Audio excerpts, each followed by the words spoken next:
Hello, everybody, and welcome to 10-Minute Elections. It has been a long time since I made a video, but since we are just a couple of weeks out for the election, I know early voting is well underway in most states. I wanted to make a video. I don't think this will be the final one. Before even before election day, there should be another one coming out. So, I have a lot of things on the agenda. The first of which we have had one presidential debate, one vice presidential debate, and one town hall because Trump refused a virtual debate. So that's the first thing we're going to talk about. We've got a lot of things to talk about. So, in terms of the presidential debate, let's go back to that because it was just a mess. It was a dumpster fire inside of a train wreck inside of another dumpster fire. So there really was not much content that came out of that. It really didn't change too many minds. And I believe in exit polls, when Americans were asked how the debate made them feel, informed came forth between. I'm sorry, informed came forth after annoyed, entertained, and pessimistic. So, in terms of the actual content that came out of the debate, I think Joe Biden was trying to harp on a few points that he was stronger with. It was very clear that both candidates were attempting to spin the debate in the direction that they want it to go, because, like, on the concept of law and order, the American people do trust Trump slightly more than Joe Biden, although it's a lot on partisan lines. While on issues like coronavirus, the American people trust Joe Biden much more than Donald Trump, polls have shown. So you could definitely see both candidates trying to steer the debate in more favorable directions to them. I think Joe Biden succeeded okay at that. I know Joe Biden was said by most pundits to have maybe won the debate, although what that really means is that he lost less than Donald Trump. I feel like Joe Biden did a good job I had in my notes of hammering Trump on a few specific points, maybe even a few specific things that he said. And this is generally what Donald Trump is can be better at, but Joe Biden did a very good job of it in that debate. I think Donald Trump definitely controlled a lot of the narrative. It felt like Donald Trump came off very overpowering in that debate. The question if it was too overpowering, and frankly, I think it was a little bit. But again, that's why I say, I mean, you don't want to obviously be that overpowering, but you also don't want to get overpowered. So that's why I'm saying both candidates, I think, lost that debate, but Joe Biden probably lost less. Let's move over to a much more substantive Kamala Harris versus Mike Pence debate. And you could see again both candidates were trying to steer the debate to the issues that they were very strong on. You could see both candidates were, especially when the moderator was moving on to a new topic, both Kamala and Pence would go back and try and get that last jab in on a specific topic or steer it toward coronavirus generally for Kamala Harris and law and order for Mike Pence. You'd see Mike Pence, I think both candidates actually were attempting to fact check each other a lot on stage. I know they were considering having live fact checking at the presidential debates, but that was ultimately scrapped. That was not part of Joe Biden and Donald Trump's agreement. So I think ultimately Pence had a bit of the upper hand in terms of controlling the narrative, but I do think Kamala's rhetoric may have come across a little better. I think it was a very good debate. It was very informative to watch. I don't think it will move the polls too much. Polls have generally shown that vice presidential debates don't move the polls too much.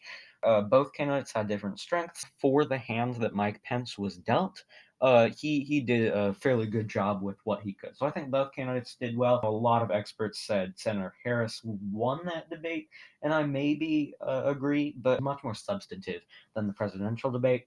And the town halls, I don't think those are going to change too many minds. I know Joe Biden. Joe Biden wasn't spectacular, but he wasn't terrible. He didn't ruin his campaign. And I think neither did Trump. I know Trump had the moment with you can't retweet like a crazy uncle, but ultimately, and the Democrats have been very good this election of making like little snippets, or maybe one-liners from Republicans go viral. Done a very good job of that, of controlling a lot of the media narrative. But I don't think this is going to move the needle a lot. The town hall. So really, all three well, both debates plus the town hall. Between all of those, I don't think they're going to move this elections needle too. Joe Biden, and we've already seen in the polls, Joe Biden got a slight boost, maybe by a couple points, but it's nothing that is going to drastically impact the election. All right, our next topic is going to be the Supreme Court, because rest in peace to the late Justice Ruth Bader Ginsburg, but her death has created a vacancy on the Supreme Court. So currently we have, minus Ruth Bader Ginsburg, we've got three liberal justices. We've got Stephen Breyer, who I believe I would guess will retire if Joe Biden takes office in the next 4 or 8 years. Stephen Breyer, and then the Obama appointees Sonia Sotomayor and Elena Kagan. Sotomayor being the most liberal, and Breyer and Kagan being fairly similar in their philosophies. On the conservative side, you've got Trump appointees Gorsuch and Kavanaugh, H.W. Bush appointee Clarence Thomas, and George W. Bush appointee Samuel Alito. All of them are fairly conservative, although the Trump appointees have actually turned out to be a little bit more centrist than they were expected to be. And then the Chief Justice is John Roberts, who is generally a moderate conservative in his judicial philosophy, although I should probably say a moderate originalist, because I really don't like using the terms liberal and conservative to refer to Supreme Court justices. I think that gives off a lot of the wrong idea of their philosophies. So we have three liberal justices, four conservative justices, one sort of conservative justice, and John Roberts, but he's definitely not a conservative compared to someone like Clarence Thomas. Then we've got this vacancy. So let's discuss in 2016 for a second. A fairly similar thing happened. Justice Antonin Scalia died. Republicans controlled the Senate with Mitch McConnell as the majority leader, as he is today, and this was in February. So we were still 8 months out from the election. And so the Republican narrative for really the entire year of 2016 was that the American people should decide this next Supreme Court justice. Not because the president and the Senate were of different parties, but simply due to the fact that we were in election year. That was the only part of the rhetoric. So my take on what they're doing now, especially because this vacancy was 25 days before election day, and when Ruth Bader Ginsburg died, early voting was already happening. The election was already underway. So then the Republican narrative then became, well, we have both the presidency and the Senate, so in a way the American people have already decided, so it's perfectly okay for us to fill this seat, even in a lame duck session. But here's the thing. Their narrative in 2016 was not, and again, I'm not a political commentator or anything. I try to keep this channel nonpartisan. I'm just looking at the precedent and the raw facts. And I'm analyzing them myself, but I also leave it up to you to take what you want from this. So in 2016, the narrative was not we have we have the Senate, so we can just hold on this. The narrative was this is an election year, so we should let the American people decide. So the issue with what's going on with Amy Coney Barrett hearings is that a lot of the Senate Republican leadership is now attempting to sort of retroactively modify the precedent to say, well, that was different because the president and the Senate were different parties, but now that they're of the same party, that's okay to confirm. The issue with that logic, though, is that that wasn't the precedent that they set in 2016.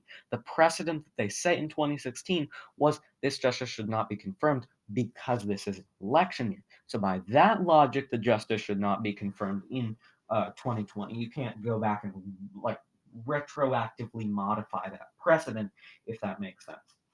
So I know Senator Susan Collins, a Republican from Maine, who's up for re-election and is not favored, but is still in a very competitive race versus Sarah Gideon. And you've got Senator Lisa Murkowski, also a Republican. She's from Alaska, and she's not up for re-election until 2022, although she has faced really tough primary challenges in the past. And she actually won in 2016 as a write-in candidate. She lost her own primary, then won the election as a write-in candidate. Um, so there are 53 Republicans in the Senate. They need 50 to confirm the justice. They got 50 with Brett Kavanaugh. It was a 50 to 48 vote, I believe. So if Collins and Murkowski vote no due to the precedent, but that's still 51. So it should be enough to confirm Amy Coney Barrett. So it is expected that Amy Coney Barrett will go on the court at some point here, but we really don't know. And I expect her to be confirmed, but if anything, this is an indication that we might need to look at how the Supreme Court is structured. So, the next thing I want to talk about, President Trump a couple weeks ago was diagnosed with COVID-19, as was the First Lady and many members of the executive branch and Republicans in the Senate, as well as other Republicans from Donald Trump's campaign, such as Chris Christie, who was unfortunately in the ICU. But uh, this is very interesting to see, and it kind of remains to be seen how much this will shift the narrative on the coronavirus going into the election. I know there have been stories that Donald Trump is very angry at a lot of members of his cabinet and campaign, that they were expecting to pull some sort of October surprise, much like Hillary Clinton, when the polls were at similar margins. Although, again, those polls were much different because no one was above 50% like Joe Biden is now. So that isn't happening. There doesn't seem to be adequate progress toward a coronavirus vaccine to get one for election day. Just looking at where the scientists are and how the international community is doing on that, and it's looking like one will emerge certainly before the end of 2021. But the chances of one emerging before the election are just scientifically incredibly slim. So, um, the narrative on the coronavirus seems to actually have not shifted too much from the Trump administration so far. It remains to be seen if it will, but I kind of doubt it. The Trump administration has kind of said, yes, this is a problem, but not too much of a problem. It's not something that we need to worry about, and it's something that we should be keeping businesses open. That looks like it hasn't changed. Donald Trump received treatment at Walter Reed Hospital and seems to be doing okay. So I don't think it will change the narrative. The question is it the right narrative? And the polling has shown that it is not, but ultimately what matters is the election. So we will see when the ballots are cast. Early the early polls do not look good though in that regard for the president. Okay. I think thank y'all for watching this video. I'm excited to get videos back up on this channel. I know it was dormant for about a month there, but I will see for a new presidential election video.